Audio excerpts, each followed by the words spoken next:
এই মহিলাকে সোশ্যাল মিডিয়াতে এতক্ষণে সবাই দেখেছেন।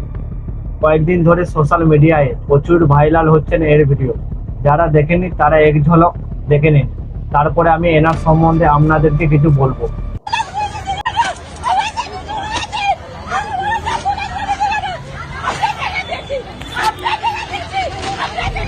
ইনি অন্নপূর্ণা ভান্ডারের টাকা পাননি, তাই রাস্তায় বসে কান্নাকাটি করছেন।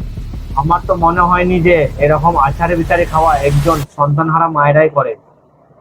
টাকার জন্য কোন মহিলা করে আমি তো দেখিনি কোনোদিনও। আর উনি যে বলছেন না তৃণমূলকে আবার ক্ষমতায় আনবো, তৃণমূল ক্ষমতায় আসলে ভালো হবে। আমরা 3 মাসের মধ্যে পরিবর্তন করবো, আমরা আবার তৃণমূলকে ফিরিয়ে আনবো, আবার তৃণমূলকে ফিরিয়ে আনবো, আবার তৃণমূলকে ফিরিয়ে আনবো। এবার আসে ওনার পরিচয়। ওনার হাজবেন্ড একজন রাষ্ট্রপতি পুরস্কার প্রাপ্ত সঙ্গীত শিল্পী। ওনার সন্তান মানে ছেলে একজন ইঞ্জিনিয়ার এবং তৃণমূলের বড় বড় নেতাদের সঙ্গে এনাদের ঘনিষ্ঠতা যোগাযোগ আছে।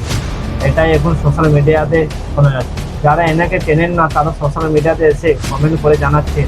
তাহলে এবার বুঝতে পারছেন। আপনিও যদি এই মহিলার সম্বন্ধে কিছু জেনে থাকেন কমেন্টে অবশ্যই জানাবেন।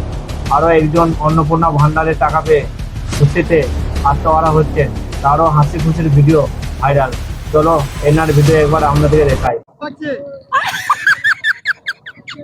মন্ত্রীকে আমার অশেষ অশেষ শ্রদ্ধা এবং প্রণাম, এবং প্রধানমন্ত্রী যুগ যুগ জিও। আমাদের এটা সামান্য না, এটা অনেকটাই আমাদের কাছে। আমি সরকারের কাছে একটা অনুরোধ জানাই, ফ্রিতে কোনো ভাতা দেবেন না।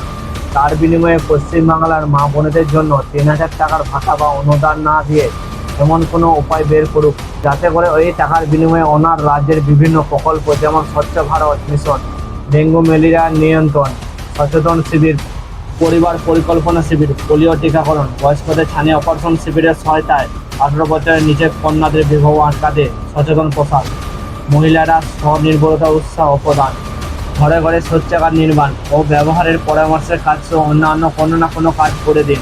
এতে পশ্চিমবাংলার মানুষের অনেক উপকার হবে ও ফ্রির ভাতার নামে রাস্তায় আন্দোলন করা বন্ধ হয়ে যাবে। কারণ ফ্রির ভাতা পেয়ে এরা এমন পর্যায়ে পৌঁছে গেছে যেন টাকা সরকারকে দিয়ে রেখেছে।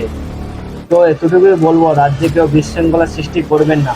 আপনার কি মতামত অবশ্যই কমেন্টে জানাবেন। সবাই ভালো থাকবেন, সুস্থ থাকবেন। ধন্যবাদ।